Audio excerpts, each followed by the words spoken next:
Hi friends, आप लोग देख रहे हैं ऑनेस्ट ट्यूटोरियल और मैं हूं अकरम शेख। फ्रेंड्स, आज हम इस वीडियो के अंदर ओसीएम यानी कि organisation of commerce 11th standard का आपका जो चैप्टर है फॉर्म्स ऑफ बिजनेस पार्ट 2, उसके अंदर जो कंपनी का जो पॉइंट होता है वो हम लोग यहाँ पे डिस्कस करेंगे। तो शुरू करते हैं हम लोग meaning and definition of the company के साथ। Company is an artificial person coming into existence by law with common goals.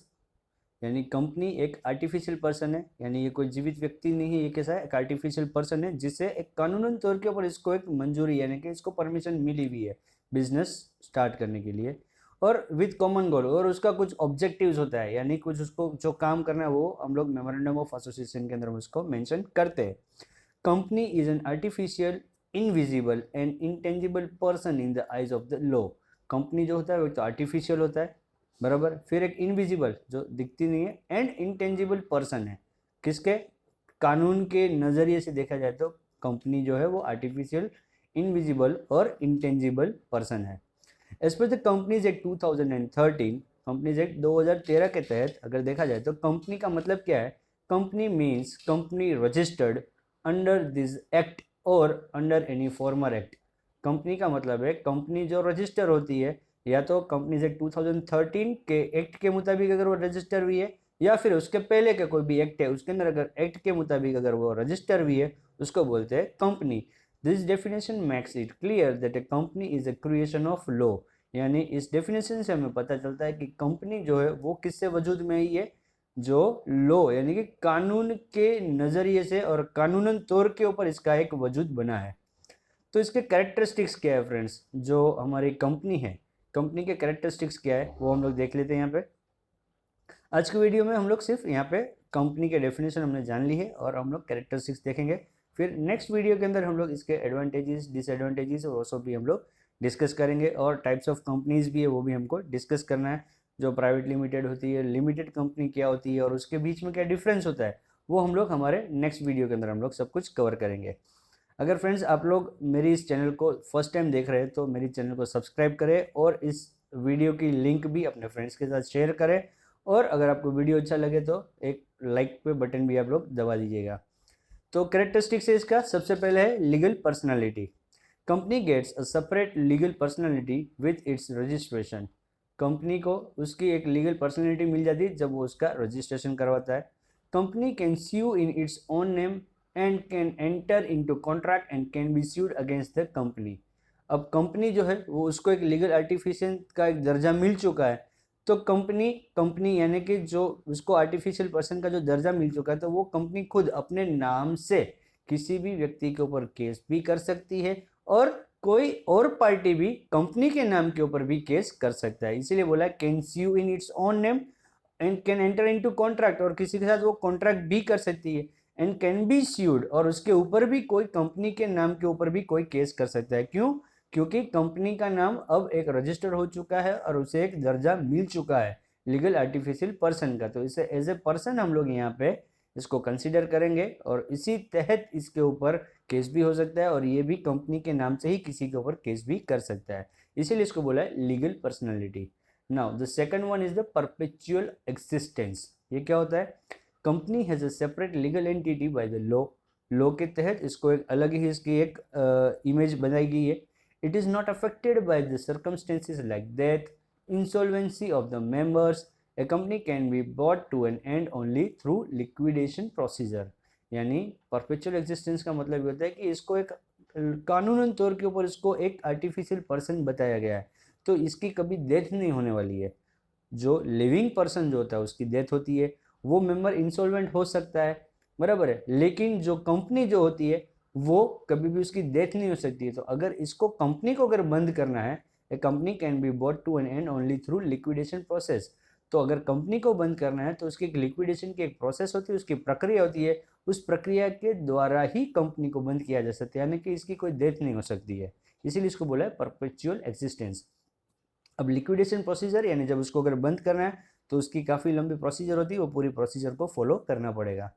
क्योंकि कंपनी है तो कंपनी ने शेयर्स भी इश्यू किए होंगे, तो उसको उसके शेयर होल्डर्स को भी संभालना है, फिर उसके पास बहुत सारी एसेट्स होगी, वो एसेट्स का भी पूरा हिसाब किताब लगाना होगा, तो उसकी पूरी एक प्रक्रिया होती है, वो पूरी प्रोसीजर उसको कंप्लीट करनी पड़ेगी। देन थर्ड कैरेक्टरिस्टिक्स है इसका division of capital into small fraction, यानी छोटे छोटे टुकड़ों के अंदर कैपिटल को बांटना। The capital of a company is divided into small parts, जो कैपिटल जो है कंपनी का उसको छोटे छोटे टुकड़ों में बांटा गया है। Each part is called share, और हर एक हिस्से को क्या बोला गया है, शेयर बोला गया है। A company can raise capital fund on large scale through the issue of the shares. जब कंपनी है उसको अगर कैपिटल अगर रेज करना है, बहुत बड़ी मात्रा के अंदर अगर उसको कैपिटल को रेज करना है, तो फिर यहाँ पे कंपनी क्या करेगी, जो शेयर्स होते हैं जो वो पब्लिकली उसको इश्यू करेंगे। The purchaser of share is called the share holder of the company, और जो कंपनी के शेयर्स को खरीदता है उसे बोलते हैं शेयर होल्डर, कंपनी का शेयर होल्डर बोलते हैं। और ये जो फ्रेंड्स जो शेयर होल्डर जो होते हैं, वो शेयर होल्डर्स जो होते हैं वो कंपनी के ओनर गिने जाते हैं। फिर इसका फोर्थ जो कैरेक्टरिस्टिक्स है वो है इजी ट्रांसफर ऑफ शेयर, यानी कि हम आसानी से ट्रांसफर कर सकते हैं। शेयर कौन ट्रांसफर करेगा, शेयर होल्डर्स जो होंगे वो इसके शेयर्स को आराम से ट्रांसफर कर सकते हैं। तो क्या है, shareholders can sell and purchase the share of a company subject to the provision of the company and law. Transfer of share is an important characteristics of a company.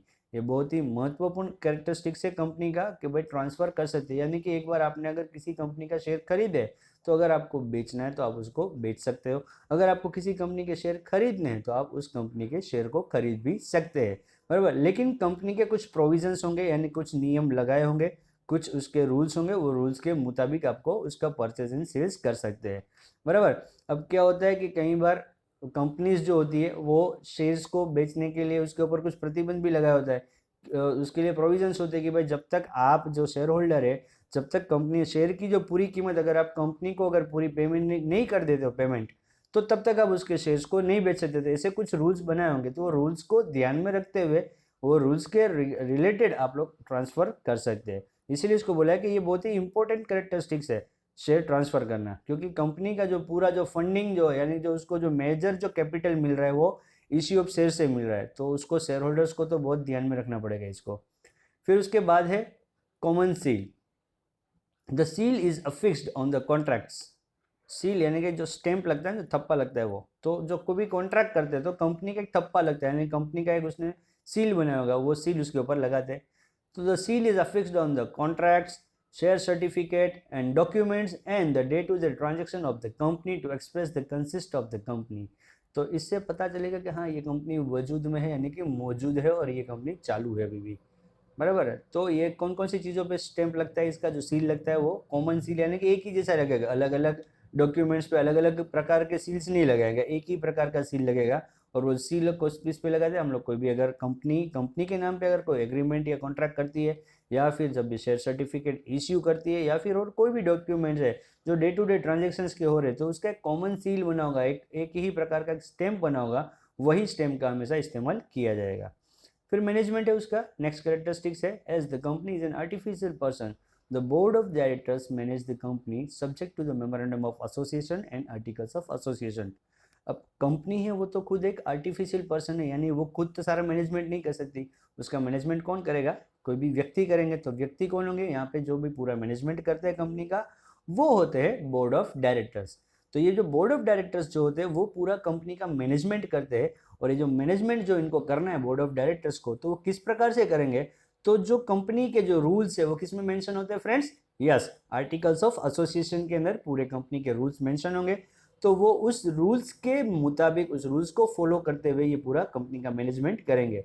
और बाकी जो object और सब कुछ तो हमारा memorandum of association में दिया होगा, तो वो भी हेल्पफुल रहेगा हमारे डायरेक्टर्स के लिए कि भाई हमें हमारा मेन ऑब्जेक्ट क्या है, उसके मुताबिक ये लोग पूरा कंपनी का मैनेजमेंट करेंगे।